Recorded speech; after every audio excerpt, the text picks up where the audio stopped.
Hey, I'm Jeff with Turtle Beach Talk, and today I'm here with our guest, Dan Gheesling, winner of Big Brother 10 and runner-up on Big Brother 14. Hey Dan, thanks for taking some time to talk with us today. Tell us a little bit more about yourself.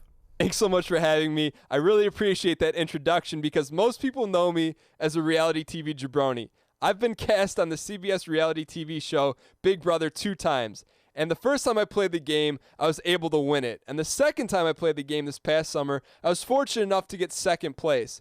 And if you don't know what Big Brother is, essentially what it is, it's the game of Survivor, but it takes place in a house. And you're confined to that house for 3 months with no internet, no TV, no phone calls, and no video games. And that's the thing.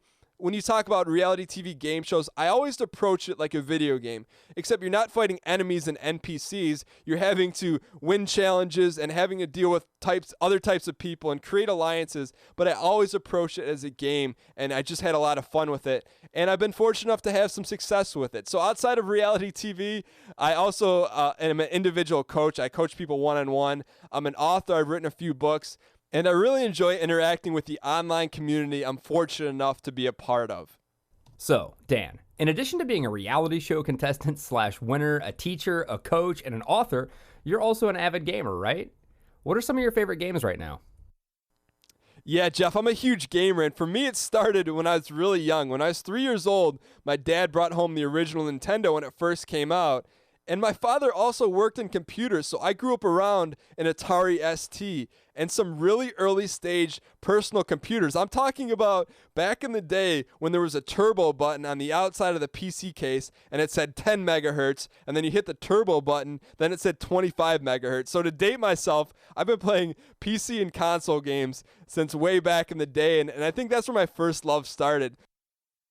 But if we're talking about recent games that I've been playing, I just finished up Far Cry 3, had so much fun doing that. I've been playing a little bit of DayZ online. I've been playing Borderlands 2 on PS3 with my buddies online co-op, shooting everything and looting everything. I've been playing The Legend of Grimrock on PC. I've been playing The Binding of Isaac. And it's kind of funny because I used to come from the mentality of you just play one game at one time and just play the heck out of it, get all the achievements, platinum it in PS3. But as of late, I've been stretching away from that because there's been so many games that have been drawing my attention. You can't just play one anymore. At least I can't. So I've been having a lot of fun trying to balance playing all these games all at once. And what is it specifically about those games that make them stand out to you above the rest? For me, Far Cry 3 stood out because there's so many epic missions that you've never done before, whether it's burning down a drug field or driving a vehicle halfway across an island. There's just a lot of created, memorable experiences for me while playing that game. And when you talk about a game like The Binding of Isaac and why that stands out, it's a very nostalgic Zelda-type game that's insanely difficult. It makes me flash back to the NES days where there's these games that you hated to play, but you loved to play at the same time because they were so hard. And with The Legend of Grimrock, if you've never played it before, the mechanics is identical to the old school game Dungeon Master, which I believe was on PC or Atari ST when I played it back in the day, where you just crawl through this dungeon. It's very simple, yet so polished and engaging. It has elements of RPG and action and even a little bit of puzzles into it.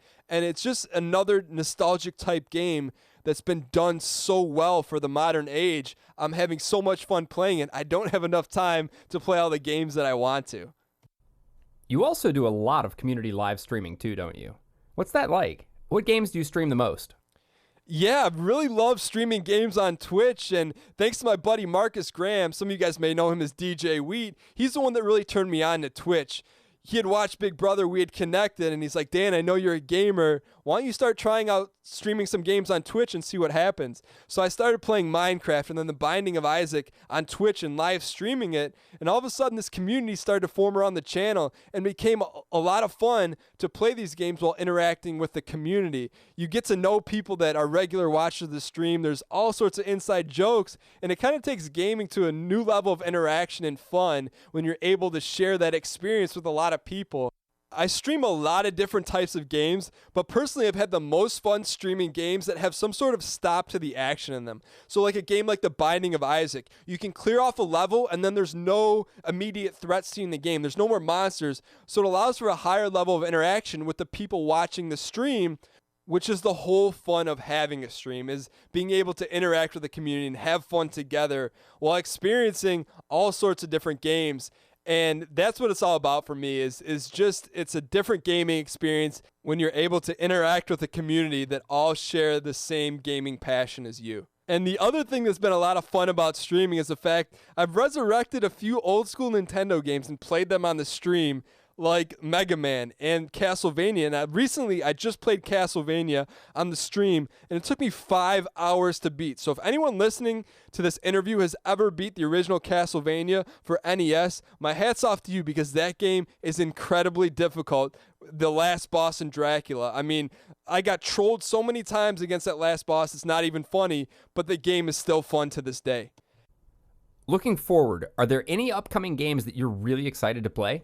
Yes, there are 2 games that, to me, I will have a meltdown when they are released. The first one is Star Citizen.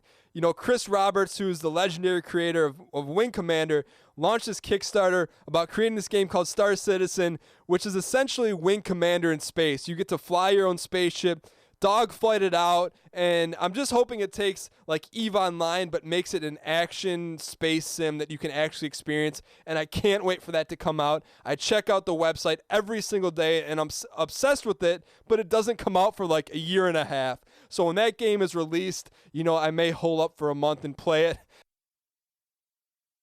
And the other game I'm unhealthily obsessed over is called The Shroud of the Avatar, which is also made by an old school legendary game developer named Richard Garriott. And the reason I'm so obsessed with this game is because the last game that really created a strong emotional pull or a strong emotional experience for me was Ultima Online. And that was back in the late 90s, early 2000s. It was kind of the first major MMO that was released. But the reason why Ultima Online has such a lasting impression on my mind is because there was a real sense of consequence and risk when you played it. So if you ran out into, you know, open space, there was a chance that you could get killed and lose all your stuff. And it creates such an emotional experience when you see someone running after you that you know can kill you and cause you actual damage in the game, and actually causes you some emotional damage. So you may think it's a little twisted, but I'm hoping the Shroud of the Avatar has similar elements of that Ultima Online MMO that really drew me in back in the day, because I've been waiting for the next great MMO to come out, and I don't know what it's going to be. I don't know if it's going to be Star Citizen. I don't know if it's going to be Shroud of the Avatar. I don't know if it's going to be Elder Scrolls Online, but whatever it is, to me, I'm looking forward to the next great MMO that has consequence in it, because that's how I love playing a game. I love being a risk taker. I love having a game that can actually emotionally impact you in a good or negative way. So I'm really excited both about the Shroud of the Avatar and Star Citizen. And when those games come out, I may just fall off the grid for months at a time. Any favorite game audio lately? Yes, game audio, but it's not audio in a game, it's audio from a game. And let me explain. Recently on YouTube, I've discovered a few people that take old school themes to songs and totally either remix them or play them in metal. And one of my favorite channels on YouTube, the guy's name is Family Jewel 7X, and he just takes all these classic games like Castlevania or Metal Gear, and he'll just shred and create these epic ensembles of this video game music. So I really enjoy listening to that video game music on YouTube. It's something that I've recently just discovered, and it helps me get so much work done around the office because it takes you way back to those nostalgic days, but also with a modern twist, which I'm guessing you can kind of tell is my style of gameplay. I know you've been using an XP7 for a while now, and we get these stories all the time, so I'm wondering, have you had any headset moments yet where you realized there was part of a game you'd never heard before?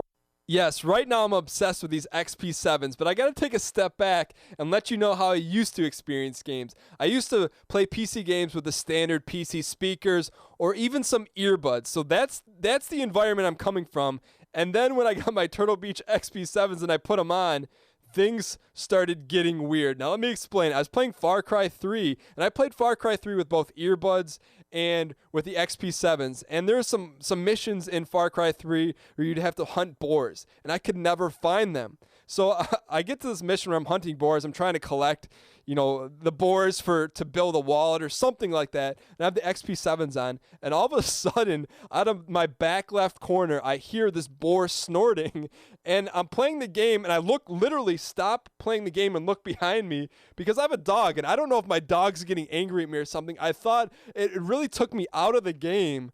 And it took me a second to realize that when you have a headset, and for me it's the XP7s, it adds another layer of immersion where it makes you feel like you're in the game. And for me, the moment when I heard that boar and I realized it was in the game and I refocused back on the game, I busted out my knife and went to town on the boar. But it made me just sit back and laugh and say, you know what? There's a whole new way to experience games that I can't wait to start playing and even go back and play some games I played before, because it really changes your overall gaming experience when you're able to pinpoint where sound is coming from. And it's just another level of immersion that's hard to describe, and you really have to experience it for yourself. So that boar moment will always stick out in my mind as a memorable moment in gaming when I finally put two and two together that, you know what? Yes, a headset can change how you play a game. Well, thanks for hanging out and talking with us today, Dan. Is there anything else you'd like to add? Jeff, thanks so much for having me today. It's so much fun because normally when I do something like this, I'm talking about reality TV, but this time it was all about gaming, and I really had a lot of fun. Gaming's been a big part of who I am, and I attribute a lot of my success in reality TV to the fact I was a gamer, and I learned, patience and logic from playing Nintendo games until I was blue in the face. But it's just been a lot of fun today. Thanks so much for having me. And if anyone's interested in catching up and seeing what I'm up to in the gaming world, you can check everything out on my blog at dangheesling.com. And if you're on Twitch, be sure to look me up and say hello during a stream. I'd love to have you come out and see what live streaming is all about. So thanks so much for having me today, Jeff. I had a lot of fun, and I'll talk to you soon. Thanks for hanging out with us and listening today, everyone. Happy gaming.